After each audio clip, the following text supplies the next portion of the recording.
Hi friends, எல்லா சில்ட்ரன்ஸ்க்கும் happy children's day. இன்றைக்கி ஒரு ஹெல்த்தியான ரெசிபி பார்க்கலாமா? கொண்டக்கடலையை வச்சு தோசை எப்படி செய்கிறதுன்னு பார்க்க போகிறோம்.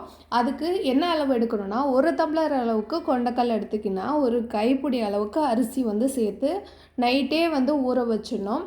அதை ஊற வச்சுட்டு அது மிக்ஸி ஜாரில் கொண்டக்கடலையும் அரிசியும் சேர்த்துட்டு அது கூடயே பார்த்திங்கன்னா பச்சை மிளகா, இஞ்சி, ஜீரகம் சேர்த்துட்டு தேவையான அளவு உப்பும் சேர்த்து நல்லா நேவாக அரைச்சிக்கணும்.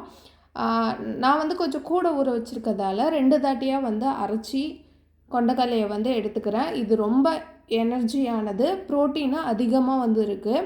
வெயிட் லாஸில் இருக்கவங்க கூட இதை சாப்பிட்லாம்.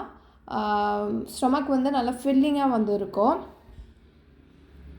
இப்போ நல்லா நேவாக அரைச்சாச்சு. இதை நல்லா மிக்ஸ் பண்ணி விட்டுக்கலாம்.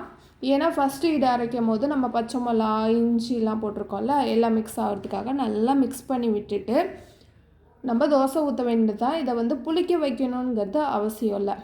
சில்ட்ரன்ஸுக்கெலாம் ஒன்று சொல்கிறேன், இந்த லைஃப்பை நல்லா என்ஜாய் பண்ணுங்கள். திரும்பி நம்ம சில்ட்ரனாகவும் ஆக முடியாது, இந்த லைஃப் திரும்பி கிடைக்கவும் கிடைக்காது. அதனால் நல்லா ஹாப்பியாக என்ஜாய் பண்ணுங்கள். இப்போ தோசைக்கல் சூடானோடனே நம்ம தோசையை ஊற்றி எடுத்துக்கலாம்.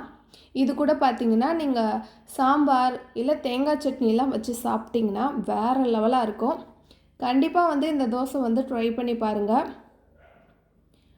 இப்போ சூப்பராக 2 பக்கமும் தோசை ரெடி ஆகிடுச்சு. நான் இன்றைக்கி தேங்காய் சட்னி தான் வச்சு இதோட இந்த வீடியோ முடிஞ்சுட்டு, இந்த ரெசிபி வீடியோ பிடிச்சிருந்தா குட்டியாக ஒரு லைக் போட்டுங்க. இதுவரையும் நம்ம சேனலை சப்ஸ்கிரைப் பண்ணலன்னா சப்ஸ்கிரைப் பண்ணுங்கள். அப்போ தான் எங்களுக்கு எனர்ஜி கிடைக்கும். Thank you, bye friends, thanks for வாட்சிங். ஒரு ஹெல்த்தியான பிரேக்ஃபாஸ்ட் ரெசிபி.